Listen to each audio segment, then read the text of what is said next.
Hey everyone, thank you so much for joining me today. Joining me today is Michael Pachter. You are the managing director at Wedbush Securities. I hope I said that right. You're also the host of Pack Attack, and you have also been recognized as StarMine's top earnings estimator year after year and best on the street by the Wall Street Journal. Is that correct?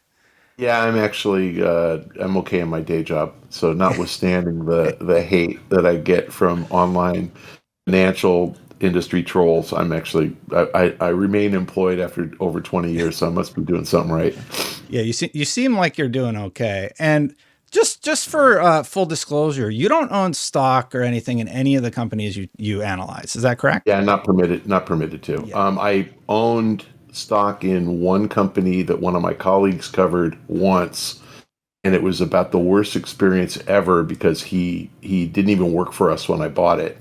And then he came to the firm and he initiated coverage on it. And I was instructed by our compliance department that I had to sell it, but that I had to time the sale, so I had no control, which meant I use options. Long story. But anyway, the stock was Zscaler. And I literally, no kidding, had 10,000 shares and I paid about 25 for it. So I literally had 250,000 in it. Hmm. I orderly sold it all between 50 and 60. So I made a couple $100,000. It went to 300. Uh, I know. And if the guy hadn't come to work for us, I would have not sold it and I would have $2 or $3 million more in my bank. So it was the biggest home run I've ever hit on an investment. And I was required to sell it by my firm because we can't own anything that anybody else covers because we might talk to them and get some kind of an advantage. So I do not own anything that I cover, nor wow. anything anybody else covers. Well, that seems smart, right? Well, it at least makes us it Honest. avoids the appearance of impropriety. Yeah. So I that's our goal. I also do not own any stock in Activision or Microsoft. So, I kind wish I could own Actors. I used to own Microsoft too, and the same colleague covers that. So I sold that. I sold Microsoft at 55, but before he started, and it's at about, I don't know, it's in the 200s now. oof. So I blew that one too. Um, Okay. I usually open with this question though, and seeing we're talking about Activision, is the deal going to go through? We've seen a lot Yes. from the. Okay. Yes. Well, Going through. yeah. Happening. So they still have the roadblock of the CMA. You seem very confident. Do you want to elaborate on that a little bit? Yeah, the CMA is, they have jurisdiction over the UK only. And just to define the UK, there's an island called Great Britain that consists of England, Wales, and Scotland. They're all part of the United Kingdom. And then the northern tip of the island of Ireland is called Northern Ireland. That's also part of the UK. So just the island of Great Britain and the northern part of Ireland is under the CMA's jurisdiction. So if the CMA says the deal can't go through because we're concerned that Microsoft will put Call of Duty on Game Pass, then Microsoft will say, fine, we'll form an independent entity and we'll name it Activision Blizzard UK PLC. PLC is their way of saying incorporated. Mhm. And I think it's publicly listed corporation. And Activision Blizzard UK PLC will run the business under the status quo. Nothing will change while we litigate the CMA's block of the deal. So we're going to close the deal. You guys can just right off if you think you can stop us from closing the deal. But we're going to respect your law and we're going to maintain the status quo until we win in court because we're going to win. And if we don't win, then we will actually divest of Activision Blizzard UK PLC. We'll spin it off to our shareholders and let that thing run as an independent entity, and you can regulate that and don't worry about it. And it won't be able to do anything with Call of Duty. So that's the easy solution. The UK is about 20% of Microsoft's total market, Microsoft's total gaming market. Mhm. So it's meaningful, but it's not, it's like, saying that you have to do something different in California. And automakers have managed to, honor California's emission standards for the last 50 years. So Microsoft can honor the UK's, opposition to a deal. The fact is that when the CMA understands all this, and Microsoft, as recently as today, updated its response to the CMA, offering to do exactly. And what I said, Activision Blizzard UK PLC, they didn't offer that. They said, we'll appoint an independent trustee and an independent overseer. So the trustee will make decisions that are in the best interests of the consumer, and the overseer will report to you guys, auditor will report to you guys and make sure that we maintain the status quo. And remember that the CMA had about, I don't know, 30 or 40 pages of objections. What they boiled down to is, if Microsoft were to change the status quo, meaning if Microsoft were to stop supporting PlayStation, that would be bad for consumers. Agreed. 100%. That's right. Microsoft has said since literally the day after they announced the deal, we will continue to support PlayStation. As part of this settlement, they've already offered up a 10-year contract with Sony to continue to support PlayStation, which Sony rejected because Sony are a bunch of jerks. But the fact is, no one can say you've got to support PlayStation 5 for the next 50 years. I mean, do you still have your PlayStation 2, which came out in 2000? It's 23 years later. I do. No, but you can't. But I'm there's a no nerd. game. There's no games for it, right? Oh, okay, yeah. So the PlayStation 2 is defunct 23 years after it came out. Mm-hmm. PlayStation 5, it was defunct, 10 years, 12 years after it came out. The PlayStation 5 will be defunct by 2033. So a 10-year contract is fine. It'll take care of the PlayStation 5. Sony has no right to expect that Activision would support the PlayStation 6 because we don't even know what it is. It's entirely possible the PS6 costs $10,000, per unit, and requires processing speed where a game would cost $500 million to make, and no one would ever do it. I don't think Sony's that stupid, but Microsoft can't commit to support something that they don't know what it is. So there's no regulator that says you have to support that because you never know what it's going to be. So bottom line is the status quo is they support the PlayStation 5. Sony made some noise about, but if you put Activision titles on Game Pass, that would hurt PS Now. Wait a minute. Or PS Plus. Sorry, they changed the name. Yeah. PS Plus. PS Plus doesn't have any new release games and doesn't have anything from Activision. It might have like Crash Bandicoot from 1999, I don't know, or Spyro the Dragon or whatever. I don't think so. It had Stray. It had Stray day one, and it did really well. And they're like, we don't talk about that. Yeah. So I don't see that argument winning because as it stands right now, and I know Microsoft put something out on Game Pass today, but I didn't see if they updated subscribers. Microsoft was just above 50% of the size of PlayStation Plus. PlayStation Plus had 47 million subscribers, and the last time I saw Microsoft was 25. So Microsoft's smaller than Sony there. Who cares if one game, which represents something like 3% of the industry or whatever, is on their platform? Like, who cares? And as long as it's available on PlayStation, who cares? So the reason that the CMA can't really make this stick is that the CMA didn't block the Amazon acquisition of MGM Movies. And they didn't block the Disney acquisition of Fox Movies and TV. And they could have, but they didn't say a word. Why did Amazon buy MGM? To put the content on Freevee and on Amazon Prime Video. Mm-hmm. Why did Disney buy Fox? To put the content on Disney Plus. Like The Simpsons and Family Guy are on there right now. And the CMA said nothing about that. Is that unfair to Netflix? Absolutely, it's unfair to Netflix. Did Netflix complain? No, because they're not a bunch of big babies. So the CMA can try to litigate. And when Microsoft goes to court and says, wait a minute, you guys didn't object to Amazon and MGM. And oh, by the way, Amazon MGM is really analogous to Activision Microsoft. MGM is literally about 3 or 4% of the movie market. Disney Fox is like 20%. It's a giant acquisition. And you said nothing in either case, but you're going to single us out because Sony's whining? No, sorry.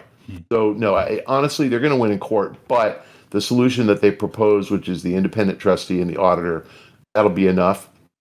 The other thing that's fascinating here is that none of these agencies actually exist in a vacuum. So there's three big agencies that are looking at the deal: the EU, so European Union, the U.S. Federal Trade Commission, and then the UK CMA.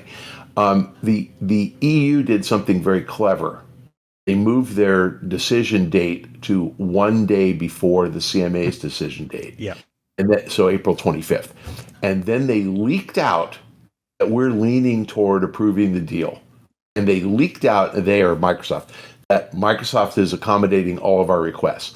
So how is it that the EU says on April 25th, there's no competitive issues whatsoever, we're happy with the deal, Microsoft has caved to all of our requests, and we approve the deal, and then the next day the CMA says, well, under those same facts and our law is the same, we block the deal.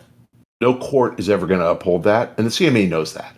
So what I actually expect to happen is the CMA pushes their date forward and tries to beat the EU to the punch, and they want to approve it first so they can be the guys who got the concessions from Microsoft. Everybody ignores the fact that the US FTC is by far the most politically motivated of the three, and the commissioners there are all aspiring to higher office. So all those people are going to jump and trip over themselves to try to get in front of the EU and CMA and approve the deal. So I would say the month of April is going to be exciting because you're going to get announcement after announcement after announcement. This deal is happening. It's closing. How was that? That's great. There's so much to dive into there. Real quick, what does the legal process look like? Like the CMA blocks it. There's actually legal recourse for Microsoft to chase if that were to happen. And it's a long process from what I understand. In the US and the EU, the process is super fast. So like when the UK blocked, they sued. The UK sued back, I'm sorry, the FTC sued back in December. The case has been docketed for August, which is pretty fast. Mm-hmm. So, and Microsoft can move that forward. Both parties can move it forward, but the judge set August. That means that if nobody blinks and nobody does anything, it gets litigated in August and decided in September, and it's over. And Microsoft's going to win. The EU is similar, a few months. And again, the courts are all going to kind of align. CMA process is more like 3 years. It's just slow. Mm-hmm. And so that's why the solution, when I call it Activision Blizzard UK PLC, but the trustee and the auditor solution, segregate the operations, run the operations as if Activision is an independent entity.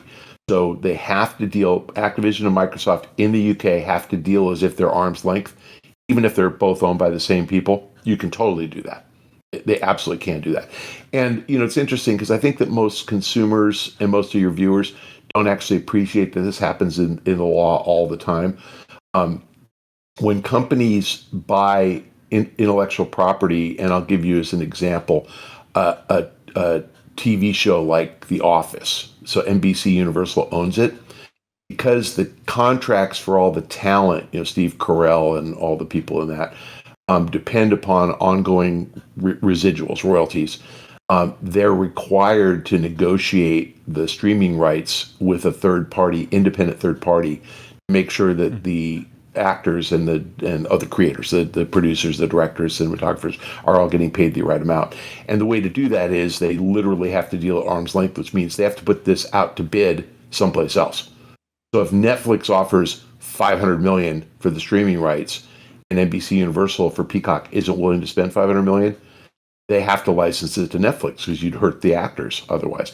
So that's how you run Activision Blizzard UK PLC. Call of Duty will negotiate on the equal footing. What the UK did that was stupid was they said, if you license to Game Pass, you have to license to PlayStation Plus on the same terms. Mm-hmm. How do you come up with those terms, right? Yeah. And so do you say, okay, we want $10 per user per month for Call of Duty? I mean, you can say that, right? But how do you really know what the license is? And if Sony says, no, we're going to give you 5 cents per user per month, well, no. So it's really hard in streaming, as opposed to one or the other gets the rights, like it is with Friends or with The Office. Only one streaming service can get it. Microsoft's not going to let Sony have it exclusively. So that's the problem. And that's why Microsoft's just saying, screw you, Sony, no. Now, the crazy thing is, back to why all these agencies exist, they are intended to, they're formed to protect the consumer. And the term of art is from a substantial lessening of competition. And the idea is, if there's only one place in the world to buy hamburgers, they could charge you $50 for a McDonald's burger. Not that everybody would pay that, but they could if there's only one place to buy them. So if there's only one place to play Call of Duty, Microsoft can charge more. The interesting thing is, if Microsoft supports PlayStation and Xbox and Nintendo and Nvidia and Steam, Valve, then there's no way, if the game is $60 or $70 on PlayStation, Microsoft can charge $100 on the Xbox. They won't, right? And so that self-regulates. If you put the game on Game Pass, you're telling a new consumer who doesn't own a console, you want to play Call of Duty? $15 a month. If you want to play Call of Duty on the PlayStation, $500 up front, 70 for the game, and $5 a month for PlayStation Plus, just so you can play multiplayer online. So we're going to charge you $10 a month more than the PS Plus price, no console, and no game purchase. That's a pretty good deal. And you get, by the way, you get 200 other games too. That's a pretty good deal. So it's hard for any regulator to say, oh, putting it on Game Pass lessens competition. It doesn't. It increases competition by eliminating the need to purchase a console. I've said that since the beginning. I think it's a great consumer service. So I was really surprised by like the negative, like such a display of negativity about it. But at the end of the day, isn't Sony being smart by not signing the contract and potentially getting better terms and conditions as the case proceeds? Or is there like a cutoff point where those good graces are like no longer going to be extended? Microsoft's kind of in a weird spot, right? I don't think Sony's being smart at all. If the UK says, okay, you offered Sony the contract good enough for us, we approve the deal. And if Sony says, no, we're going to reject the contract, we want better terms, Microsoft will go, great, keep it off PlayStation. So Sony's been offered the best offer they're going to get. If you want to say they're smart because they took what was a 3-year contract and got it extended to 10, that's great. Okay, yes. But thinking that it's going to go to 12 or that the price is going to be different, no chance. No chance whatsoever. Sony's whining, though, which really pisses me off, is they've been whining about exclusive content on Xbox, and Microsoft's already conceded that there won't be any. But if you remember, and you're barely old enough, but Call of Duty came out in 2003. Multiplayer started in earnest in 2005. I'm 41, by the way. I'm kidding, I know, but and I'm sure you played these games. Yeah. Multiplayer started in earnest in 2005, and DLC started around 2005. And what we saw was from 2005-ish through 2012, DLC came out on Xbox first. It was a timed exclusive. It usually was 1 month. I think it was 30 days. Mm-hmm. So you get Call of Duty in November. The first DLC pack would come out in January, February, and you'd have a month on Xbox. And it was available on PlayStation. And in 2013, Sony flipped that, and they went in and bid for Call of Duty DLC, which only lasted another 1 or 2 years, and then Activision stopped making it. But they went in and bought map packs and exclusives for 1 month. And they flipped around, and they've been getting timed exclusives forever. I vividly remember buying Mortal Kombat. I actually didn't buy it, but I was given Mortal Kombat for PlayStation 3, I think. It might have been Mortal Kombat 10. For PS3, I'm pretty sure. That was a good one. And Kratos was a playable character in Mortal Kombat 10. I think it was 10. Yep. Was that 2011-ish? No, it was 9, because the next one was Mortal Kombat. Yeah, good enough. Yeah, but it was PS3. It was PS3 era. Yeah. So I got Mortal Kombat 10 for PlayStation, and it had Kratos as a playable character exclusively on PlayStation. And of course he was, because he's a PlayStation-owned brand, so of course Kratos is. But it's like, where was Microsoft there? Saying, wait a minute, we want Kratos playable on our game. Like, no, because they're not whiny little babies like Sony is. So, I mean, the answer is Sony pioneered exclusive and timed exclusive content, and now they're whining about it. It's great for us, number one. It's bad for anybody who's number two or number three to get it, so we're going to complain.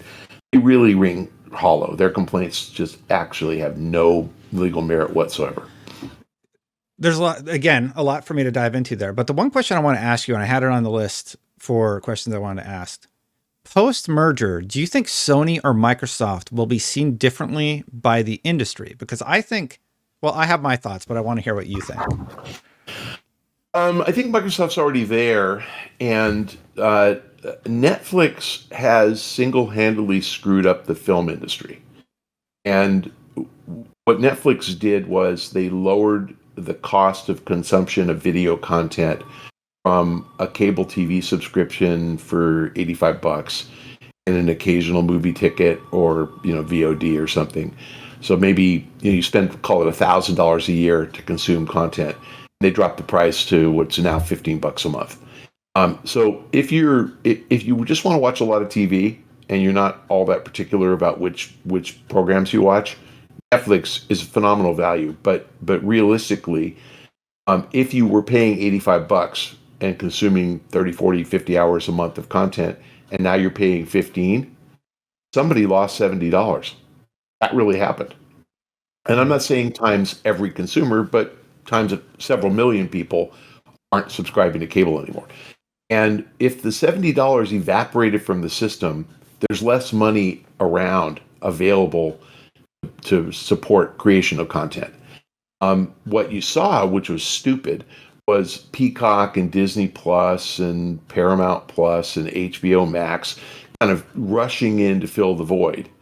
And so what we saw was that the number of scripted shows went from about 150 in the US in 2007 to almost 500 in 2022.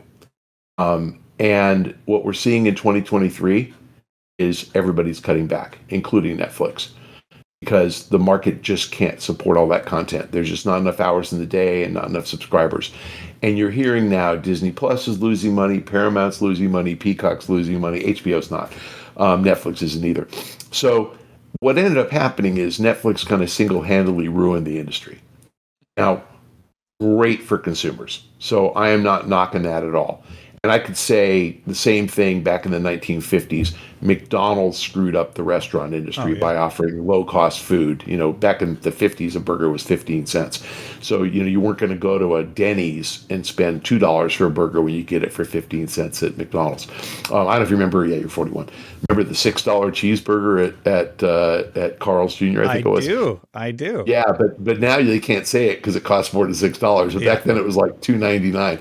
But the low-cost food, screwed up the restaurant industry. Netflix has screwed up the film industry, but in a good way for the consumer, because we get a lot more stuff for a lot less. So Microsoft's going to screw up the games industry by putting the last few guys who haven't figured out how to adapt out of business. I don't think Ubisoft is actually going out of business, but they better figure out free-to-play and mobile and the stuff that keeps everybody alive. And so, look, back when you were a kid, THQ, Acclaim, 3DO, remember those companies? Yeah. Midway? Yeah, they're all gone now because the economics of the industry have gotten to be so bad, and Microsoft's going to make them worse. But good for Microsoft and great for consumers. And ultimately, I think that much like Netflix and Disney, there'll be one or two great streaming services. There might be one that kind of stands out because they're like HBO. They don't have very much content, but it's great. And I think consumers will play a lot more games for less money.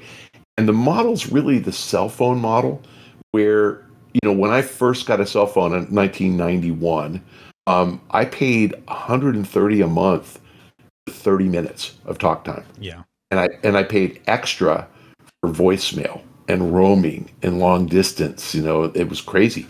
And now I pay $35 a month and I have unlimited everything. Crazy, right? It's great. So how did that work? Because the cell phone industry went from me and a million other people with a cell phone in 1991 to 3.5 billion people with a cell phone now. So 3.5 billion times 35 a month, they're still making plenty of money. Mhm. That's what I think Microsoft's going to do to the industry. So I actually think you're going to go from 250 million-ish console gamers and maybe another 250 or 300 million PC gamers who actually buy content to something like 2 or 3 billion people who access games either through phones or streaming or something and spend money somehow, whether they watch ads or they pay a subscription. So there will be more money in the ecosystem.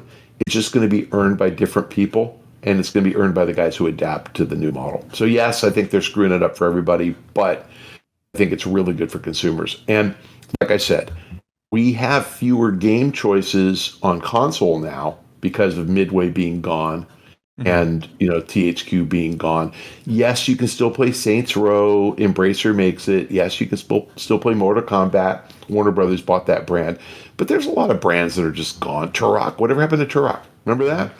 I mean, there's Soul a lot Reaver. of good old Army Men from 3DO. Like there are these brands that are just gone forever, may never be resurrected. Not that they were great, but there were just a lot. THQ had Red Faction. I like that game. Yeah. So there were like good games, and even games from existing publishers like Max Payne. Where the hell is that? Or Midnight Club. Where the hell is that? And it's because the economics of making a 5 or 6 million unit seller aren't good anymore. Now you need 20 million. So the industry's just gone that way, and I think Game Pass is going to let us bring those types of titles back. So I think for consumers, Game Pass is a great move. For publishers, not as good, and for selection, not quite as good. If you like this interview and you're one of the 50% of people who are not subscribed, please consider hitting that subscribe button, hitting that bell so that you do not miss any time that I post. Now, back to the interview. So on the Sony side of things, do you think they're actually telling the truth that this deal going through is going to have a negative impact on their ability to make their first party games like God of War Ragnarok? This deal is going to hurt Sony badly. That doesn't hurt consumers at all. So yes, what Microsoft is proving out is $15 a month for content is a better deal than $500 up front, $70 for the content, and $5 a month for multiplayer. And so Sony can either adapt or get run over. But that's like movie theaters saying we don't want Netflix, or TV networks saying we don't want Netflix. And the crazy thing is, if the TV networks didn't want Netflix, all they had to do was hold their content back, not sell it to Netflix.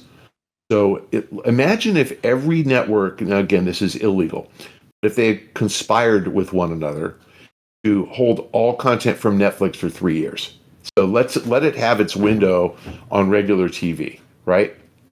So HBO would have held The Sopranos or 6 Feet Under, or Curb Your Enthusiasm, and not licensed it, or Game of Thrones, and not licensed to Netflix.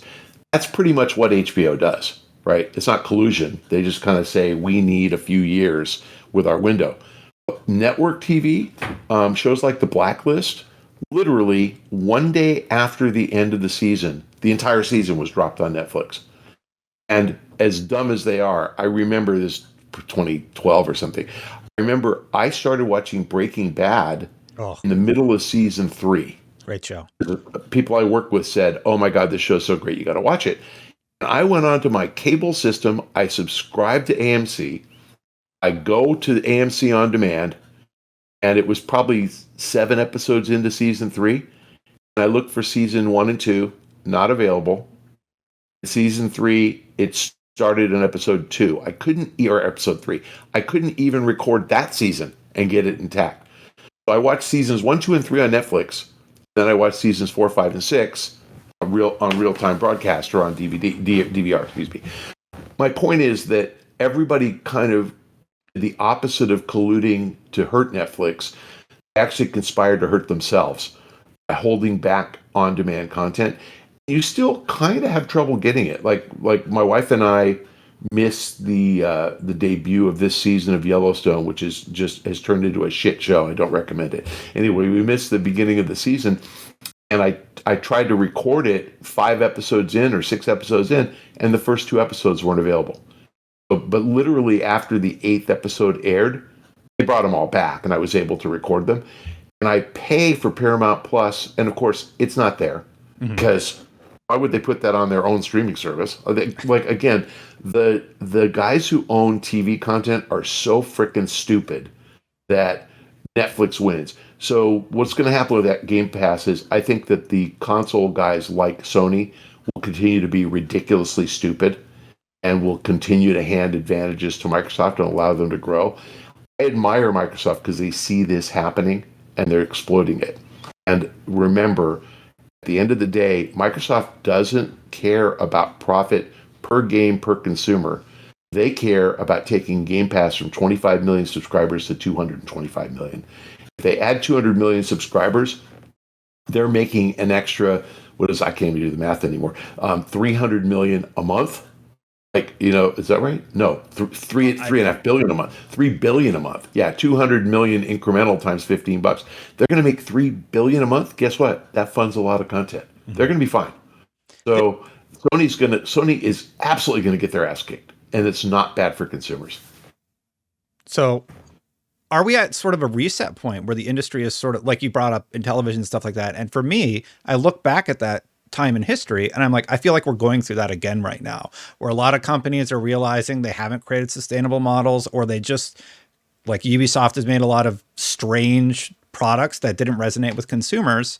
So now they're sort of in this difficult position. Are we at sort of a reset point where there is going to be a lot of consolidation, which concerns some people, and then we move forward with the next generation of companies that spring up? That's been my theory. We're in the middle of a shift of how people consume games. And so, 20 years ago, the only way to consume a game was to buy it outside of China, was to buy it and play it on a console or PC. There were, I say 20 years ago by design because I'm the year before World of Warcraft came out. So and again, I know that there were other subscriptions, but not big ones. Yeah. So 99% of game revenue came from selling a product, whether it was packaged or digital download. And that was how we played games. Fast forward 20 years, and now in 2023, probably 70% of all game revenue comes from mobile, and probably the remainder 15% ish is some type of free to play game experience like League of Legends, or World of Tanks or Apex Legends on PC or console. And then the rest is that pay as you go, pay $50, $60 for a game. So the companies that haven't adapted, and Ubisoft is a good example, have watched the whole world fly by them like they were standing still. The console market in 2011, console PC, was like 22, 23 billion to sell games. Today it's like 15. So the industry has shrunk. The only reason Ubisoft hasn't shrunk materially is because between 2011 and now, Midway and THQ and IDOS, went away. Had those guys still been in business, and wow, would have been tough to. How do you survive in a market that's shrinking like that? So think of console games the way you think of movie theaters. There will always be a desire to play a game that way, the highest quality experience. Seeing Avatar in IMAX, for $15 is worth it, as opposed to waiting for it to be on your phone. You're just not going to, you can do that, but you won't do that. So yeah, there will always be a need for console games, but it's going to go from 15 billion to 10. And it's just like movie business. You're not going to have $50 million box office films starring Rob Lowe in a romantic comedy. They aren't going to be made anymore. It's all big blockbuster stuff. So we'll still have Call of Duty and FIFA and Battlefield, and Assassin's Creed, but I doubt you're going to see games like The Crew get made and sold for any material amount. No more So X-Defiant? the future is the free to play business, and maybe someone will come up with a new hybrid model. To me, I think ad support is actually the most fascinating part of all this. But let's say your Grand Theft Auto Online, right?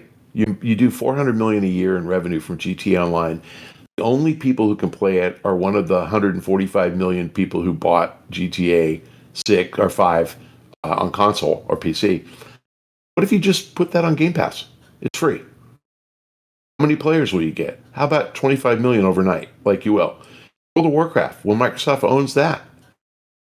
You're a World of Warcraft player paying $15 a month.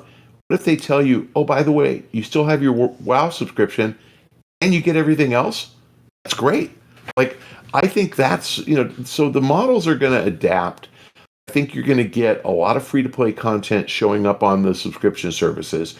I think Sony could get that, right? Will Sony put new releases day and date on their service?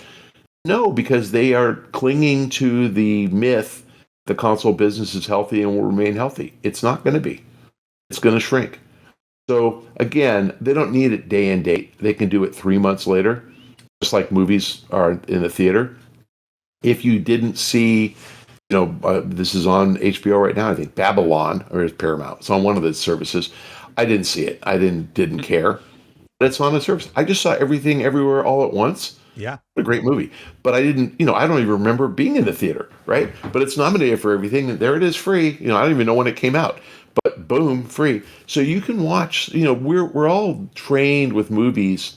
If you wait 3-4 months, it's going to show up on some system anyway. Sony should be doing that now. They should say, okay, we had God of War. I mean, frickin' Warner Brothers Interactive should figure out a way to put Harry Potter, the game, Hogwarts, on some streaming service. Microsoft right now, I bet, would pay up big time for that.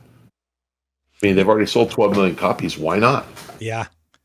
Yeah, that's a good point. And anyway, I don't know if that would ever happen.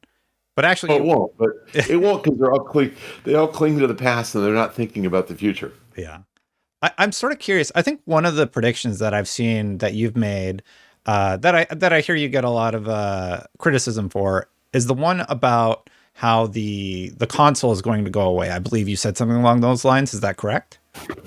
Yeah, I mean, the reason it became a big deal is when the PS3 came out, I wrote a industry report, and I said the last great console cycle, and people read that to me. It was a good console cycle.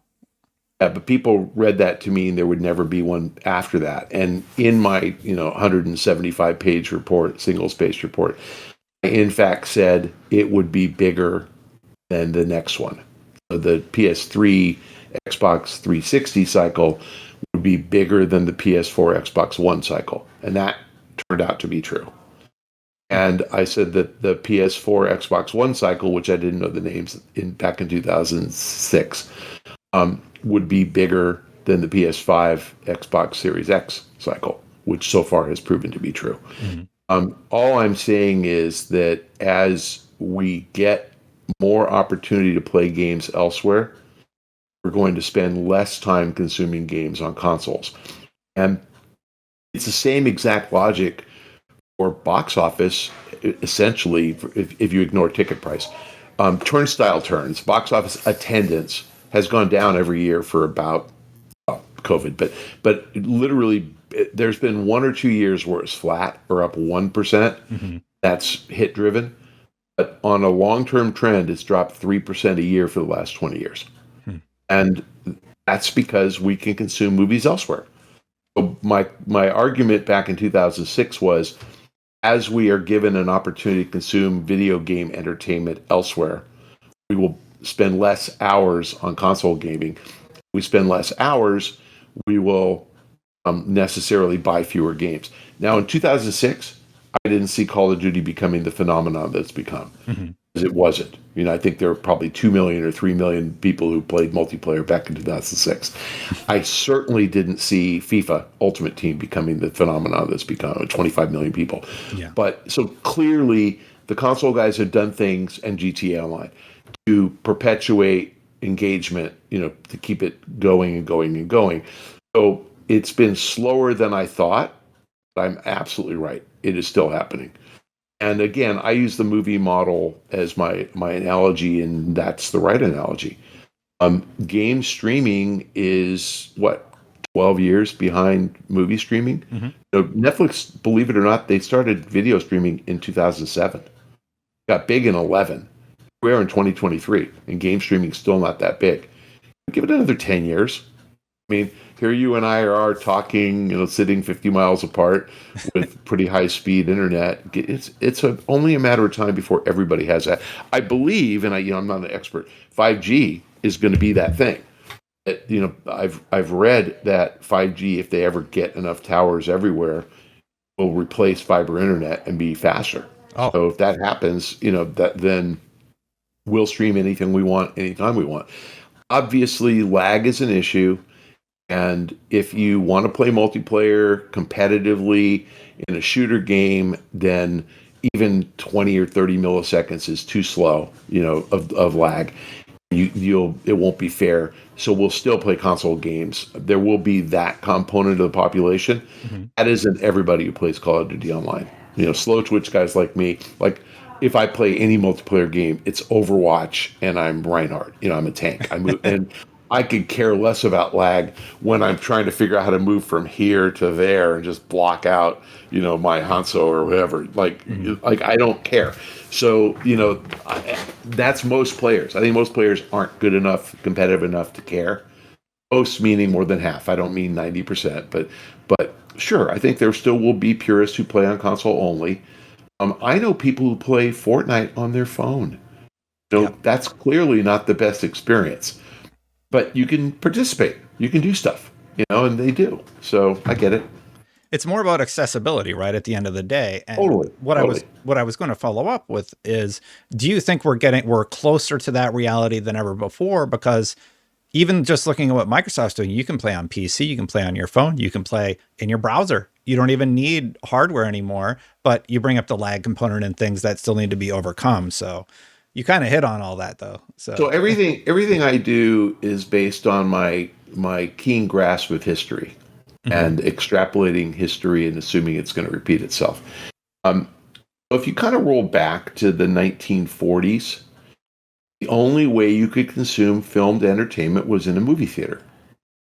And I couldn't even tell you even how many people there were in the US, but let's say, there are 100 million people in the US, and it's probably 150, but it's something like that. And 90% of them went to the movie theater and consumed films. Well, here we are, 80 years, 90 years later, 85 years later. And we have 7 different ways to consume filmed entertainment. We have obviously the theater, then we have television, and then we've got various ways to pay per view, video on demand, rent a DVD, right? Streaming services, premium cable. There's just all these different ways to pay, right? How many people consume filmed entertainment now in the US? And the answer is 330 million, all of them. And how many hours did we consume movies in the 1940s per person? 20 a year? We went to 10 movies. How many hours do we consume filmed entertainment now in a day? I don't know, 7? A lot. Yeah, right? And I'm including YouTube videos. I'm including TikTok, right? But we literally, like my phone, I read the paper on my phone, but 7 hours a day I'm on my phone. So the number of people who consume entertainment has exploded, and the number of hours has exploded, and that's because of accessibility, because we've made content available in so many different forms. So games are just getting there. The reason mobile is a $100 billion market and console is a $15 billion market is that anybody with a phone can play a mobile game. And to flip that upside down, anybody with a console can play a console game, but you got to have $500 to have a console. Yeah. So, the phone, you could say, well, you got to have $500 to get a phone, but not really. You got to have $30 a month at a T-Mobile, and they'll give you a Galaxy S2 or whatever. I mean, you can get a free phone for $30 a month. Yeah. So no, it's not expensive, and we don't buy our phones to play games. That's the number one activity. That's not why we buy a phone. We buy a phone to communicate. So, ultimately, there's 3.5 billion phones out there. That's just 3.5 billion more people who consume games than we used to have. 20 years ago, pre-cell phone, 30 years ago, maybe 100 million people played games on console and PC. Now it's 3.5 billion. So accessibility is absolutely the driver. And more consumption means more people who care about the content, who are willing to pay something willing to watch ads or whatever, willing to subscribe, willing to buy stuff in app. That's more for more developers. It's just that the shift has become mobile. I'd love to see the super premium content continue, but fewer and fewer people are going to be willing to spend $70 on Call of Duty, especially when it's free on Game Pass. You actually brought up with that conversation about Call of Duty being on Game Pass. You said in an interview closer to when the merger was announced that Sony is effed. You sort of alluded to that today. So are they just going to like stop existing, or PlayStation specifically? Sorry. No, Sony's they're going to stick to what they know. There's a concept in management called the Peter Principle, where you get promoted for doing really good work, and you do good work at your next level, you get promoted again. And the time when you stop getting promoted is when you can no longer do good work. So you reach your peak, and then you don't get promoted anymore because you can't excel.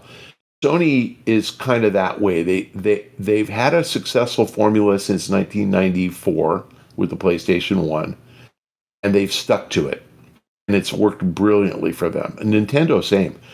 It's worked brilliantly for them, and I don't think that they are very good at self-reflection. I don't think they look at the world around them and say, what are we not doing? So as an example, their counter to Microsoft buying Activision was to buy Bungie. Why?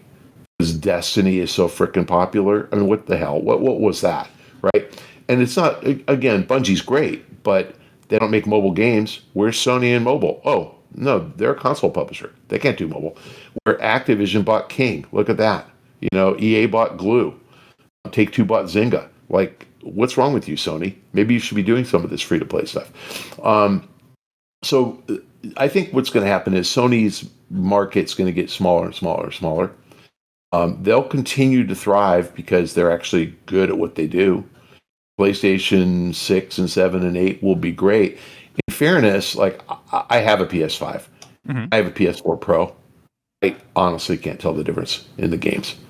I mean, and can you name all the PS5 exclusive titles? I think there might be one. I think there's one. God of War, Horizon. I think is Horizon PS5 exclusive? Oh, PS5 exclusive. No, just on PS5. I don't know off the top of my head. I think they've made GT, Gran Turismo. I think that's right. Yeah. Right. Yeah. So the point is, why do I even need a PS5? And it's not Sony's fault. It's that the improvement between the PS4 Pro and the PS5 is just not that great to justify making a game exclusive. So the PS6 won't be anything special. I mean, let's be real. Like, you're constrained by the quality of your television, right? And I have an LG, OLED 4K awesome TV, but it's like, shit, PS4 Pro puts it out at that level. It looks fine. I get that you'll have 240 frames a second instead of 60 or something, right? It'll be faster. Can I even tell? I mean, I could side by side. I can't game to game. I can't tell. So I think Sony's kind of in a diminishing business environment. By definition, it's just going to keep diminishing. Microsoft's going to probably get out of the console business. I mean, they'll probably make one more after this, just because they can, but they'll get out of it. And their next generation console is probably going to be this multimedia thing that that you can do all sorts of different streaming and shit, and it'll be a router and it'll stream to every different rooms and all sorts of shit. But Nintendo is going to stay the course. And the difference between Sony and Nintendo is Nintendo has more owned IP, and Nintendo is a little different. It's positioned more as a handheld company than a console company. So they can probably keep going for another 10, 15 years. Sony's going to have trouble in the next 10 years, I think. Not go away, but get smaller. On the Xbox side, there was actually a rumor going around a week or so ago that they could potentially be spun off or sold off from Microsoft. Do you ever see that becoming a reality?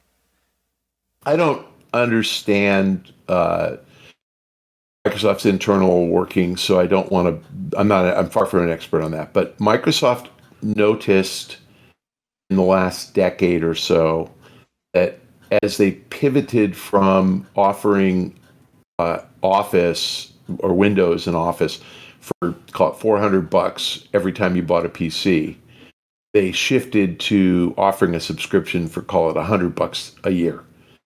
And I remember signing up for that because I'm kind of a cutting edge PC guy, and I'm like, oh yeah, I buy a PC every 2 or 3 years, and so instead of 400 every 3 years, I'll pay 100 every year. That's a better deal. I haven't bought a PC since 2019. I'm actually ready to now. I'm due, but they actually got 400 out of me this last cycle. And my next PC, I'm guessing, because I'm going to probably build it late this year, I'm going to probably not get one for 5 years after that. So they've converted the model to, they saw this coming, fewer $400 purchases, it's a subscription. And of course, my kids each have the subscription, and my wife has the subscription. My household pays Microsoft $400 a year. So they figure that out. They look at gaming the same way. They can sell games this way and get hundreds of millions of people to subscribe. So I think it's such a big profit driver for them that they won't spin it off. Again, I don't know internally what they're looking at or what they're planning. Yeah. Maybe we'll do these a little faster if you're running short on time. If not, just take your time. But do you think the FTC drops the case? Drops is the wrong word. All the parties will settle. And so the FTC's already sued to block it. Mm-hmm.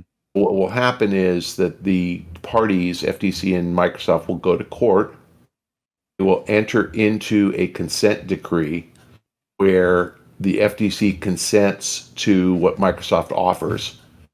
And the FTC says in exchange for that, they will drop the lawsuit and they will approve the deal. So it's not really drop it, it's reach an accommodation. And the accommodation is going to be, in simple words, maintain the status quo. Mm-hmm. So Sony keeps getting supported, and Xbox doesn't get anything ahead of Sony, and the support is at the same quality level as on Xbox. Microsoft obviously has gone a step further and offered to support Nintendo, Nvidia, Valve, whatever. But I think they offered Amazon a Stadia too, but whatever. That the status quo is maintained, and the FTC will run a victory lap and say, look, we caused big tech to bend the knee, and they did.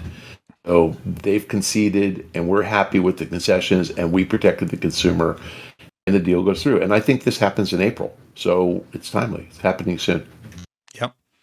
Well, the UK stuff is, but I think the UK is going to cave too. When the other two guys cave, what's the UK's legal argument? Mm-hmm. And then if the solution in the UK is, okay, great, we'll operate it separately for the 3 years that it takes to litigate, then we're going to beat you over the head in court.